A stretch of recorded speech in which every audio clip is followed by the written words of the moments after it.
pública um questionamento. Como que a exploração de umas jazidas de urânio e fosfato pode impactar a saúde? O que é que a população deve saber diante de um empreendimento como esse? E daí a gente, entendendo que a universidade pública ela deve ter uma função social. Esse é um princípio que a gente, do Núcleo Tramas, e aí me apresentando, a minha trajetória, eu sou biólogo de formação, biólogo sanitarista, atuo na saúde pública, com residência em saúde coletiva. Não sou doutor ainda, estou nessa peleja como doutorando do programa de pós-graduação em saúde pública da Universidade Federal do Ceará. E neste percurso, desde 2013, eu integro um grupo chamado Núcleo Trabalho, Saúde e Ambiente, que já resume quais são os principais temas que nós estudamos dentro da Faculdade de Medicina da UFC, que tem várias áreas de pesquisa diferentes. A gente se dedica a como que, a partir do trabalho e da exposição a diferentes agentes ambientais, as populações podem adoecer. Ou, pelo contrário, produzir uma vida mais saudável, que é o que a gente deseja. Esse Núcleo Tramas ele se dedica principalmente a dois temas: as exposições aos agrotóxicos e os impactos à saúde e as potenciais exposições a esses agentes químicos que podem advir desse projeto de mineração. Daí a gente começou a estudar, acompanhar um tema complexo que se chama licenciamento ambiental e licenciamento nuclear. Para funcionar um projeto desta magnitude, precisa ter a autorização de órgãos competentes na esfera federal.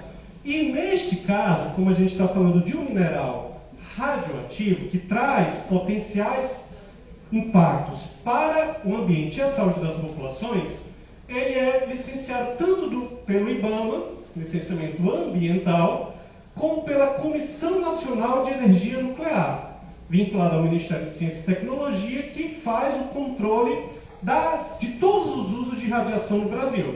Então, se a gente vai a um hospital, quem garante que aquele equipamento que tem o Césio, que realiza o raio-x, ele vai estar lacrado devidamente, sendo operado por pessoas capacitadas para isso, e que o descarte não vai produzir uma tragédia como a tragédia do Césio 137 em Goiânia, a Comissão Nacional de Energia Nuclear, comentada aqui pelo companheiro Zé Will. E esse licenciamento ambiental, ele já está no seu terceiro capítulo. Por quê? Embora, para se realizar uma exploração mineral, de qualquer mineral contendo urânio, neste caso a gente está falando de um colofanito, é o nome técnico desse mineral, que tem fosfato associado ao urânio. É necessária a autorização do órgão ambiental federal, IBAMA, e da CNEM. Mas as indústrias nucleares do Brasil, terceiro ator, porque no Brasil só quem pode realizar a exploração desse mineral é uma empresa estatal chamada Indústrias Nucleares do Brasil. Ela mudou de nome nos últimos anos, desde o seu nascimento, Nuclebras, Nuclemon, hoje está tudo junto como Indústrias Nucleares do Brasil. Quem é da região conheceu ela como Nuclebras primeiro, depois Urânio do Brasil. E essa INB, apesar de saber da legislação, ela deu entrada no primeiro licenciamento ambiental na Superintendência Estadual de Meio Ambiente, argumentando que o fosfato é o principal produto de interesse e o urânio seria residual. O Ministério Público Federal e o IBAMA entraram com uma ação civil pública questionando esta licença pela SEMAS, porque a Superintendência Estadual de Meio Ambiente concedeu uma licença prévia, uma licença de instalação, o empreendimento estava prestes a se iniciar no ano de 2005. E aí o Ministério Público entrou com uma ação que foi julgada e ela cassou as licenças concedidas pela SEMAS, com o seguinte argumento: a legislação ambiental brasileira define que quem tem competência para licenciar é o IBAMA. Então, estão suspensas essas licenças. Iniciou-se no ano de 2010 o segundo capítulo. Segunda tentativa de licenciamento ambiental, desta vez corretamente pelo IBAMA. Nesta tentativa, foi formado um consórcio Se antes as indústrias nucleares do Brasil estavam sozinhas, agora elas se aliaram a uma grande empresa do ramo de fertilizantes fosfatados, a Galvani, que no tempo tinha boa parte, a maior parte, 70% das suas ações compradas por uma empresa norueguesa chamada Yara, e estas duas empresas formaram um consórcio Santa Quitéria, e eram as proponentes deste processo de exploração, que previa a extração desse mineral, colofanito, onde o urânio está ligado ao fosfato, para separar os dois, entregar o urânio para a INB para a produção de concentrado de urânio, yellow cake, e separação do fosfato para a produção, a partir dele, de fertilizantes e de ração animal. Esta tentativa, ela foi indeferida pelo órgão ambiental federal. Por quê? O IBAMA ele realizou um estudo dos estudos de impacto ambiental, audiências públicas no ano de 2014, e depois de ouvir a população e analisar todos os estudos, ele lança um parecer técnico. Quem faz isso? Uma equipe de analistas ambientais, servidores do IBAMA de carreira, e eles argumentaram o seguinte, em um dos pontos do parecer, o ponto 256, avalia-se que a concepção atual do projeto, principalmente no que se refere ao tratamento das questões hídricas e energéticas, não se insere no necessário contexto de sustentabilidade ambiental. Traduzindo, esse projeto não demonstrou viabilidade socioambiental. É isso. Uma das principais questões é a questão hídrica, que ele detalha um pouco mais. Em relação à disponibilidade hídrica, apesar de terem sido apresentados estudos e documentos e informações relacionados à responsabilidade do governo do Estado, é preocupante o fato da INB dissociar do corpo do próprio projeto minero-industrial as obras e serviços relacionados à infraestrutura hídrica, considerando que a água é um dos insumos mais importantes para o sucesso do projeto, portanto, diretamente relacionada com a sustentabilidade ambiental desse empreendimento. Há se admitir que a atual segregação de projetos é prejudicial para com a relação de comando e controle que, por força de norma legal, deve ser estabelecida entre o licenciador IBAMA e o licenciado INB, tanto na avaliação quanto na gestão dos impactos ambientais.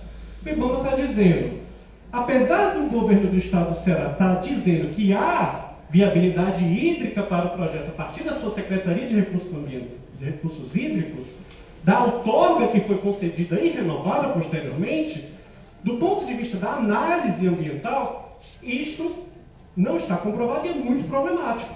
Por quê? O órgão licenciador, que é aquele que controla, precisa ter a garantia de constatar os impactos ambientais, eu tenho um controle. E a empresa que recebeu a licença me obedece. Só que aí o processo foi quebrado, dividido.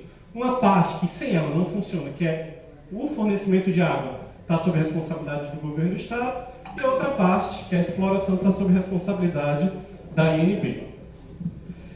Essa tentativa de licenciamento ambiental atual se inicia durante a pandemia de Covid-19, no ano de 2020, com a seguinte configuração. Mais uma vez, consórcio Santa Quitéria, INB. Aqui aparece uma empresa nova, mas uma outra denominação, mas quem está por trás mesmo continua sendo a Galvani, a empresa Galvani.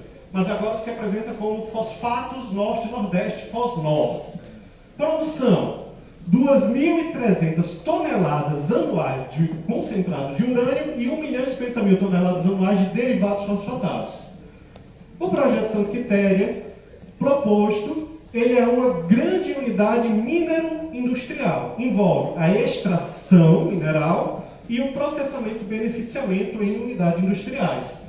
E estão envolvidas nos licenciamentos, IBAMA, nos estudos ambientais, Comissão Nacional de Energia Nuclear, CNEM, na concessão e aprovação das autorizações nucleares, e a SEMAR, Superintendência Estadual de Meio Ambiente, no licenciamento da adutora, que prevê a captação de água do açude Edson Queiroz e fornecimento para esse empreendimento e outras 3 comunidades.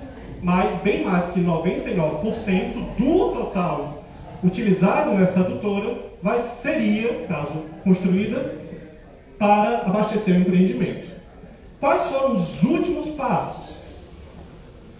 As últimas publicações em Diário Oficial, para trazer a informação mais atualizada aqui para vocês, foi de 13 de novembro de 2024, no Diário Oficial, o IBAMA prorrogou o período em que a sociedade civil pode solicitar audiências públicas. Qual é a função das audiências públicas? Que a sociedade civil, entidades, universidades, secretarias de meio ambiente, de saúde, todas, serviço social, que movimentos sociais possam ter informação sobre o empreendimento e debater se querem ou não. Essa perspectiva, ela tem de fundo, uma perspectiva de democratizar. Por quê? A gente sabe a força do dinheiro, a força do poder econômico, e a sociedade, ela precisa ter informação e incidir sobre isso. E os analistas ambientais do IBAMA, eles consideram as opiniões trazidas dentro das audiências públicas, bem como consideram todas as informações que são apresentadas no curso do processo pelas várias instituições que querem mandar, e a gente tem mandado como Universidade Federal, junto a outras universidades, pareceres técnicos. É a forma como a gente tem intervido. Do ponto de vista da Comissão Nacional de Energia Nuclear, o último ato foi a aprovação do local para a instalação de beneficiamento de urânio do complexo Santa Quitéria. Para a gente resumir, que o processo é bem complexo, gente, aqui está o projeto Santa Quitéria, e aqui, em roxo, os passos do licenciamento ambiental. A empresa entrega o desenho geral do projeto com um estudo de todos os potenciais impactos, em um documento chamado Estudo de Impacto Ambiental e Relatório de Impacto ao Meio Ambiente, que é um resumo disponibilizado para a sociedade. E o IBAMA, para o empreendimento funcional, ele precisa conceder 3 licenças. A primeira, licença prévia. A gente pode explicar ela da seguinte forma: a licença prévia, ela analisa se o empreendimento ele apresenta viabilidade socioambiental, um desenho, um projeto em que os impactos sejam controlados, mitigados ou compensados, e pode conceder a autorização para instalação em uma outra licença chamada de LI, licença de instalação. Aí a construção do empreendimento se dá no terreno, mas antes de operar, de realizar a mineração e o beneficiamento, ele precisa de uma terceira autorização, a licença de operação. Qual é o passo do licenciamento ambiental atual? Esse aqui, licença prévia. E a experiência brasileira na área ambiental indica para a gente o quê? Que o grande momento de discussão na sociedade, de intervenção, de universidades, de entidades, de secretarias, de movimentos sociais, é durante o processo de concessão da licença prévia, antes dela. Porque depois de dar a licença prévia, tudo fica muito mais difícil, o poder econômico tem muito mais poder de intervenção. Enquanto que o licenciamento nuclear aqui em verde, vocês observam aqui umas bolinhas verdinhas, gente? Bem pequenininhas. Aqui a gente consegue ver que, do ponto de vista do licenciamento nuclear, eles já conseguiram várias autorizações, e essa bolinha verde aqui do lado quer indicar isso, e as últimas foram a autorização do local e o relatório do local e a rota tecnológica. Quer dizer que a Comissão Nacional de Energia Nuclear está caminhando e mais avançada que o IBAMA hoje na concessão das licenças nucleares para a instalação desse empreendimento. Estamos falando dele, e essa imagem, retirada do próprio estudo de impacto ambiental elaborado pelos empreendedores, tenta dar uma dimensão do que seria esse complexo minero-industrial. A gente está falando aqui de uma cava de mina a céu aberto. Tem minas que são subterrâneas, nesse caso não. Parte do material que pode vir a ser extraído do subsolo, ele não tem aproveitamento econômico e recebe o nome de estéril. Não quer dizer que ele não seja potencialmente impactante para o meio ambiente e para a saúde humana. Significa que ele não tem aproveitamento econômico. Então ele... É o bota fora. É o rejeito. Que existe, que está contaminado.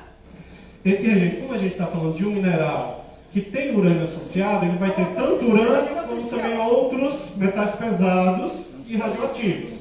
Então essa pilha de rejeito, ela contém radiação e contém metais pesados, caso venha a ser produzida. Essa pilha de rejeitos é separada daquilo que vem aqui para uma unidade de britagem. Pás carregadeiras, depois como é o processo de abertura da cava? Escavação mecânica e dinamitação, segundo o estudo de impacto ambiental. Depois, o que é possível de ser aproveitado? Pás carregadeiros, tratores gigantescos, colocam esse material dentro daqueles caminhões gigantescos da mineração. Eles são levados até um pátio de britagem, que está aqui, e nesse pátio de britagem acontecem dois processos principais, britagem e moagem. Depois ele segue por uma correia transportadora, o material moído, é levado por uma correia transportadora para as unidades industriais para passar por diferentes processos químicos e físicos. Aqui é a unidade industrial, várias lagoas, onde a água que vai ser recebida da adutora, utilizada dentro dos processos industriais, reutilizada depois, e aquela água que percolar a pilha de fósforo-gesso vai ser direcionada para essas lagoas. Um produto é gerado a partir da produção do ácido fosfórico, que não tem aproveitamento econômico também, que é fosfogesso e cal, dois subprodutos. Eles vão ser empilhados em uma pilha de fosfogesso e cal, essa aqui em branco, e parte desse ácido fosfórico ele vai conter grande quantidade de urânio, que é de interesse das indústrias nucleares do Brasil. Por isso vai ter uma unidade de urânio dentro desse complexo mineiro industrial. Retira-se o urânio, volta o ácido fosfórico para a indústria do fosfato. E dele vai ser realizada uma outra série de procedimentos químicos e físicos para a produção de ração animal e de fertilizantes fosfatados para a indústria. Quais são as quantidades? A gente já falou um pouco. 1.050.000 toneladas por ano de fertilizantes fosfatados de alto teor para a nutrição de plantas, 220.000 toneladas por ano de fosfato bicálcico para a ração animal e 2.300 toneladas por ano de concentrado de urânio. Por isso que, acho que ficou claro agora, a gente está em tela com um projeto minero-industrial, envolve a mineração e o beneficiamento. E o que significa essa quantidade de 2.300 toneladas por ano para Santa Quitéria? Porque tem um discurso que vem se apresentando no debate público sobre o empreendimento, que ele, do ponto de vista da ciência, da proteção da saúde pública, da proteção do meio ambiente, ele precisa ser combatido. A gente precisa de informação e conhecimento. Qual é a informação? Que o projeto ele tem 98% de fosfato e apenas 0,2%, 98,8% de fosfato e apenas 0,2% de urânio. O que significa esse 0,2%? Uma quantidade de produção de urânio que o Brasil nunca produziu em sua história.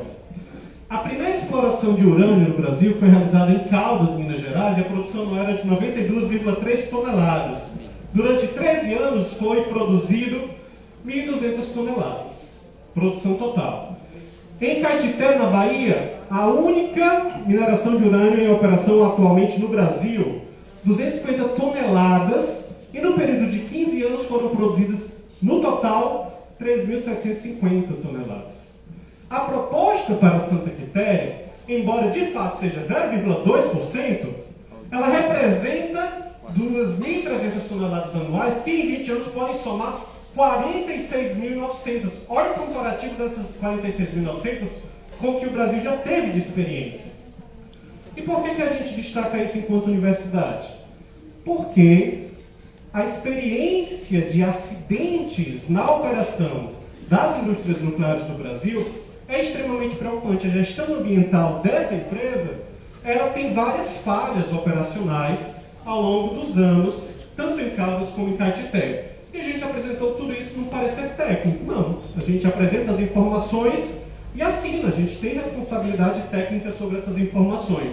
Não só a Universidade Federal, através do Núcleo Tramas, que está na Faculdade de Medicina, mas também professores e professoras da Universidade Estadual do Ceará, da Federal da Paraíba, da Federal do Rio Grande do Norte, e várias outras instituições de pesquisa que se dedicaram a analisar o estudo de impacto ambiental de 2022. Então, boa parte dessas informações que eu estou apresentando aqui para vocês foi porque a gente se debruçou sobre esse estudo de impacto ambiental e sistematizou e entregou essas informações técnicas tanto para o Ministério Público Federal como para o IBAMA. Aqui o QR Code, vocês podem acessar esse documento. A professora Patrícia ajudou a gente com um mapa aqui. Vou trazer um outro mapa. Aqui, neste triângulo, a localização do projeto. Só uma perguntinha, esse lado da Bahia, ele é aberto ou a mina é diferenciada? Porque o daqui disse que ele é aberto. As lagoas, as águas, isso? Não, para tirar esse material. Da Bahia, a Bahia ela teve um processo que se iniciou no ano de 2000 com uma mineração subterrânea, mas pouco tempo depois eles também abriram uma outra mina a céu aberto. Então na Bahia a gente tem as duas experiências, subterrânea e a céu aberto. Hoje aqui está em operação, é a céu aberto. O contrário. Lá é só urânio, aqui é urânio e fosfato. Agora, a concentração de urânio aqui é muito maior do que a de lá, né? Em Caetité. Gente, o mapa, assim, visto aqui pelo slide, ele está com as informações muito pequenininhas, vou passar mais rápido, mas o que eu queria destacar dele, aqui é a localização do empreendimento, a gente tem um grande complexo de serras aqui, chamadas popularmente Serra do Machado, a Serra do Céu, né? E ela é onde fica, quem conhece Itatira aqui, vai lembrar que o centro da cidade de Itatira fica no alto da serra, apesar do maior distrito ser Lagoa do Mato, que é o distrito mais próximo, né, desse complexo. Aqui, a bacia do rio Acaraú, a sede da cidade de Santa Quitéria, e a outra serra, a serra que forma o município de Monsenhor Tabosa, onde a gente tem aqui várias comunidades indígenas. Esse empreendimento está próximo ao locais de nascença de três importantes bacias hidrográficas do estado. Ele está na bacia do Acaraú, mas ele está muito próximo de nascentes da bacia do Puru e também próximo à bacia do Banabuiú, que é esse daqui aqui embaixo. Bacia do Puru, Acaraú e Banabuiú. Quase na intersecção de todas essas bacias. Quase na intersecção, exatamente. E o transporte rodoviário, caso esse material seja produzido, o concentrado de urânio está previsto para ser escoado pela BR-020 até o porto do Pecém. E por isso que na análise ambiental a gente também considera como área importante de análise a bacia metropolitana, porque boa parte da BR-020 corta essa bacia metropolitana. Aqui alguns núcleos, né? Itatira, Madalena, Boa Viagem, Canindé, Monsenhor Tabosa e Catunda, como áreas importantes de abordagem, e por último aqui o açude Edson Queiroz, que fica no município de Santa Quitéria. Como todo grande empreendimento mineral, ele tem previsto a construção de unidades de suporte, alojamentos, refeitórios. Para se instalar um projeto como esse, há primeiro um trabalho de produção de canteiro de obra civil, terraplanagem e escavação mecânica. Uma camada do solo é removida pelos tratores e instaladas as primeiras instalações que dão suporte à construção civil. Posteriormente, né, caso entre em operação, esse aqui é o desenho. A mina, parte de britagem, a pilha de estéreo, a pilha de fosfogesso e as diferentes unidades industriais que formariam esse complexo minero-industrial. Para a gente analisar os potenciais impactos à saúde e ao ambiente, como a gente vem do campo da saúde do trabalhador, a gente precisa considerar as estruturas, os processos de trabalho, os elementos químicos e físicos e os processos físicos, os riscos, para daí entender o que isso pode alterar a saúde da população. O desenho da extração ela envolve o que? A lavra, que é o processo de remoção do minério, britagem, depois a calcinação, a elevadas temperaturas esse minério ele é submetido E essas elevadas temperaturas alteram algumas características químicas que depois são levados o minério para separação pela gravidade. E depois submetido a filtração, ataque ácido, filtração novamente, e daqui é produzido fosfogesso, aquele rejeito lá que vai formar uma pilha. Para extrair urânio, é utilizada a extração por solventes, precipitação, secagem e calcinação. O ácido fosfórico que saiu daqui, extraiu-se o urânio na unidade de urânio, volta cheio de contaminantes ainda que não são aceitos pela indústria. Esses contaminantes são extraídos por outros processos de precipitação que extraem o arsênio, cádmio, silício, alumínio, ferro e tório, e depois, por último, o beneficiamento do ácido fosfórico sem urânio para produzir fertilizante e ração animal. Qual o risco à saúde dos trabalhadores e das trabalhadoras e do entorno, a partir das características que nós analisamos nas informações do estudo de impacto ambiental? Quem está mais exposto, gente? Sem dúvida, são os trabalhadores da mina.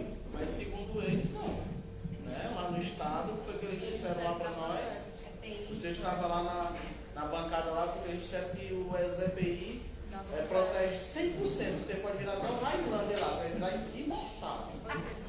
É irônico o representante lá falando com a gente.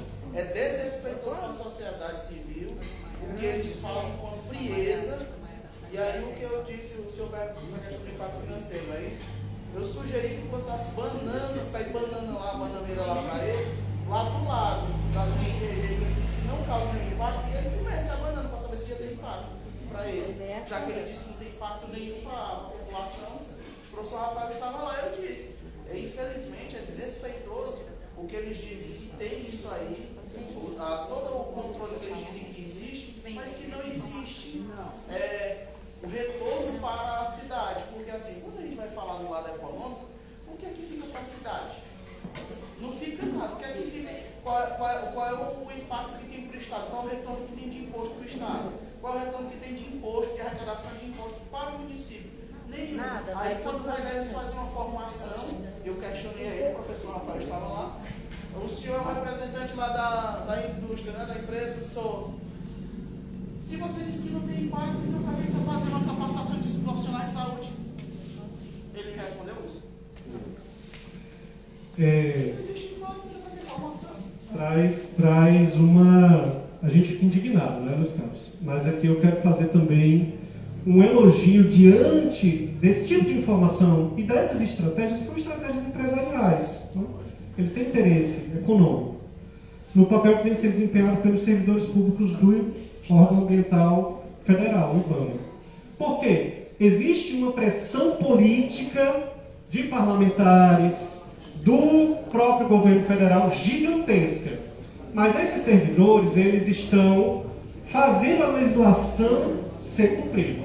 E aí, Luiz Carlos, sabe por que eu faço esse elogio lembrando a partir da sua fala? Porque neste seminário, um funcionário da INB balançou um relatório dizendo que os trabalhadores estavam com dosímetros, equipamentos para medir a dose de radiação que eles estão expostos, zerados, que não havia radiação na área. E aí uma analista ambiental do IBAMA, em uma vistoria técnica no mês de outubro, foi com a equipe e levaram dosímetros. Ficaram 3 horas na área de radiação, saíram e produziram um relatório que tem as fotos do dosímetro. O IBAMA está conferindo as informações. E o dosímetro dela mostra que tem radiação na área. Se você chega, eles não entraram em galeria, ficaram ali no entorno, na entrada das galerias. Lá é muito maior, porque não tem circulação atmosférica. Só pode ficar lá dentro das galerias com ar mandado, né? Com motores que enviam ar para dentro da galeria. Além dos trabalhadores, segundo ponto, os moradores que vivem no entorno. Essa é a população mais preocupante. Vou acelerar um pouco, gente. As cidades vizinhas e a gente pode considerar a região. A região pode ser impactada. Eu vou tentar resumir um pouco, são muitas informações. A gente olhando para os empregos, tem 2 grandes fases, a de construção. São previstas 2.900 empregos diretos durante o período mais intenso das obras, que é de do 14º ao 28º mês. durante a operação, embora o discurso de geração de emprego e renda seja muito grande, durante a operação, os 20 anos que ele se propõe, que está previsto são 482 funcionários. É isso aqui que está previsto, diretos. Tem empregos indiretos que são gerados? Certamente sim. Né? As que a gente considera como empregos diretos são esses aqui, o que é apresentado pelo EIA. No estudo sobre os potenciais riscos à saúde da população e dos trabalhadores, o que a gente considera? No processo produtivo, na mina, quais são os riscos? Será retirado 118 milhões de toneladas de minério ao longo de 20 anos. Primeiro elemento, o risco de silicose. É uma grande quantidade de sílica aqui envolvida. O processo de extração pelas escavadeiras mecânicas e pela detonação gera uma poeira, uma pluma de contaminantes atmosféricos que se dispersa governado pela força e direção dos ventos. São os ventos que apontam para onde que vai essa pluma de contaminantes. Um dos principais é a sílica, que pode formar, uma vez inalada, processos inflamatórios que alteram, né, conhecidos como, descritos na literatura como silicose, que alteram a capacidade pulmonar. Poeira de metais pesados, urânio, cádmio, aceno, alumínio, poeira e gás radioativo, que é o gás radônio, gases de combustão de máquina, ruídos pelos explosivos tratores caminhões, vibração, esforço físico e risco de acidente de trabalho diversos. Né? O setor da mineração, gente, é o setor empregatício no Brasil, é o setor da economia brasileira que mais tem registro de acidentes de trabalho. O setor da mineração tem mais acidentes e mortes por acidente de trabalho que todos os outros setores da economia juntos. Né? Então, quando a gente analisa esse risco de acidente de trabalho, a gente leva isso em consideração. Durante esse beneficiamento inicial, habilitagem, moagem e transporte, mais uma vez, poeira de sílica, metais pesados radioativos, gás radônio, ruído e os riscos de acidente com máquinas. No complexo industrial, aí a gente já tem vários riscos que estão relacionados com as especificidades dos elementos químicos e dos processos físicos. É uma grande gama de elementos químicos, enxofre, amônia. São 394 mil toneladas de enxofre manipulados por ano. Né? Amônia, 5 mil toneladas por ano, ácido sulfúrico, ácido fosfórico, ácido fluorídrico. Então a gente vai estar falando mais uma vez de grande geração de poeira, gases e ruído. E a gente vai ter aqui na unidade de urânio as radiações ionizantes, os produtos químicos e essas duas grandes estruturas, tanto a pilha de fosfogesso como a pilha de estéreo, ela traz riscos relacionados à contaminação dos recursos hídricos. Não sei se vocês conseguem ver daí essas linhas azuis, gente. Estão conseguindo ver umas linhas azuis bem fininhas? São cursos hídricos. E é possível ver também que abaixo da pilha de fosfogesso tem cursos hídricos aqui. Ela está implantada sobre cursos hídricos, sobre rios e riachos. A proposta do empreendimento é construir canaletas que desviem o curso natural desses rios. O que a população da região diz?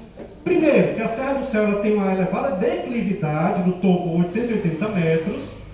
Os movimentos de fluxo de água em chuvas fora das médias históricas, e a gente tem cada vez mais visto nos noticiários chuvas fora das médias históricas, elas arrebentam qualquer dique e estrutura dessa. É o que o pessoal das comunidades dizem pela experiência própria. Só uma perguntinha. Sim. Eu trabalhei aqui na fábrica de cimento de 75, então 75.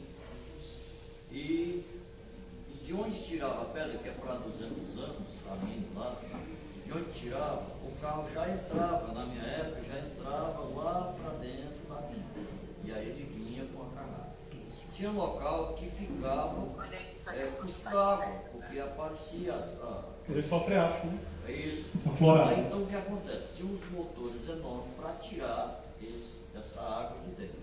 Vamos supor aqui, né, porque hoje se vocês forem lá na fábrica de cimento e ver a situação, aí vocês vão ver o que é um buraco fundo. Então o que acontece é o seguinte, e o dono diz, rapaz, só tem 200 anos, aí dá 200 anos eu vou fechar minha fábrica, e logo assim, né?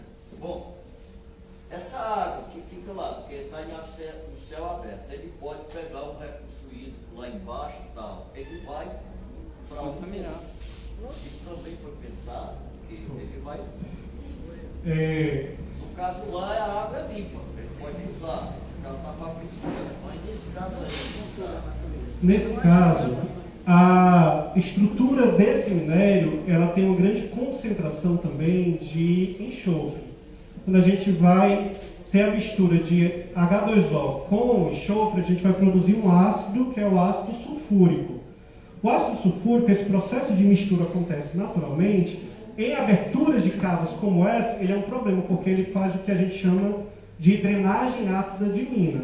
Então ele se concentra. Essa drenagem ácida de mina é um grande risco para o ambiente, para o lençol freático, e para evitá-la, mas também para aproveitar economicamente a água, o que o projeto prevê é o bombeamento dessa água e envio dela para uma daquelas lagoas. E daí ela é tratada em uma estação de tratamento interno e recirculada no processo produtivo. Então, para esse aspecto, eles pensaram nessa solução. Professor, e quanto é o impacto? Quanto é que eles consomem de água? O consumo de água previsto para esse projeto durante a ffase de operação é de 855 mil litros de água a cada hora retirados do açude Edson Queiroz. 855 mil litros de água por hora. Eles disseram que vão trazer água para Santa Quitéria, tá? Ainda bem que está gravado, foi a fala dele. Vamos trazer água potável, quer dizer que lá não tem, né? Ele vai trazer de água da onde? Entra numa grande discussão que a professora Patrícia trouxe, né? Como é uma demanda muito elevada, você altera o perfil da disponibilidade hídrica, não só pelo viés do elevado consumo, que vai diminuir a disponibilidade hídrica para os outros usos, como também pelos riscos de contaminação. Então a qualidade da água pode ser comprometida. Então vão os dois viés. Quais são as principais vias de exposição dos seres humanos a esses elementos químicos, ao urânio e aos seus filhos radioativos? A ingestão de água de alimentos contaminados, a inalação de poeiras e gases e o contato térmico. Embora a pele seja competente para prevenir danos teciduais pelo urânio, caso ela esteja maltratada, com feridas abertas, né, ela acaba ficando suscetível ao dano pelo urânio. Então a gente vai caracterizar uma exposição ambiental e uma exposição ocupacional, e nas duas, né, a via, na ocupacional, a principal via é a inalatória para os trabalhadores. Para quem vive próximo, a principal via de exposição é a via oral, pela ingestão de água ou alimentos contaminados. Quando a gente fala do urânio, a gente precisa considerar dois grandes riscos. Primeiro, o urânio é um metal pesado, gente. E ele traz um risco relacionado pela sua quimiotoxicidade, a forma como ele interage com o nosso organismo, pelas suas características de metal pesado. A outra grande questão é a questão da radioatividade. Qual é a mais preocupante? Todo mundo pensa, a radioatividade. Para o caso do urânio, gente, a que mais pode produzir prejuízos à saúde é a sua quimiotoxicidade como metal pesado. Ele, né, através das diferentes vias de exposição e consequentes vias de absorção, pode produzir impacto neurotóxico, impacto pulmonar, fibrose e edema pulmonar.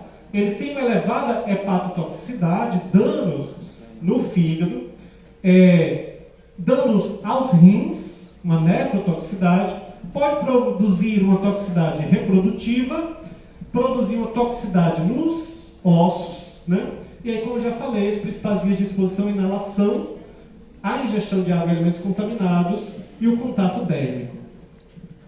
Principal, segundo a literatura científica, impacto do urânio na saúde pelo seu efeito quimiotóxico são os problemas renais. 36,22% das populações, segundo estudos epidemiológicos, expostas ambientalmente ao urânio apresentaram problemas renais, seguidos por problemas ósseos, problemas no fígado, no aparelho reprodutor, no pulmão e no sistema nervoso.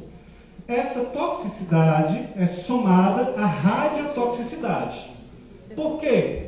O urânio é um elemento radioativo, ele tem um núcleo instável e ele elimina partículas subatômicas e, junto com elas, radiação, se transformando em outros elementos químicos, formando uma série de decaimento, até chegar a um elemento estável, que no caso da série do urânio 238, que é o isótopo mais comum na natureza, 98% do urânio presente na natureza é o 238, o isótopo estável é o chumbo 206.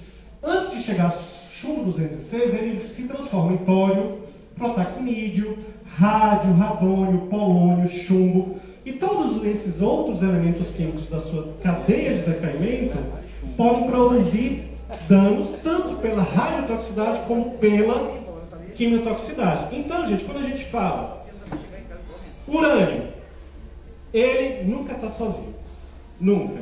A gente olha também para o rádio, para o tório, para o radônio, para o chumbo. Por que a portaria de potabilidade das águas do Ministério da Saúde e a resolução CONAMA do Ministério do Meio Ambiente definem o urânio e não esses outros elementos químicos pela abundância na natureza e pela quimiotoxicidade? Se o urânio está presente, se ele estiver presente acima de 0,03 miligramas por litro na água, aí você vai analisar aquela água para saber a concentração dela, porque a primeira preocupação é como ele é metabolizado no organismo, não é metabolizado completamente no organismo, ele se deposita ao longo dos anos, essa concentração ela vai aumentando, se depositando principalmente nos rins, nos ossos, e aí os dois fatores que a gente vai ter que analisar são concentração e tempo de exposição. Uma coisa é a gente beber um copo que tem 0,04 miligramas de água, 0,01 a mais daquele limite. Uma vez aqui num seminário. Todo dia. Outra coisa é você beber todo dia. Durante 4, 5 anos. Desde quando a população do Trapiá está bebendo? A gente não sabe.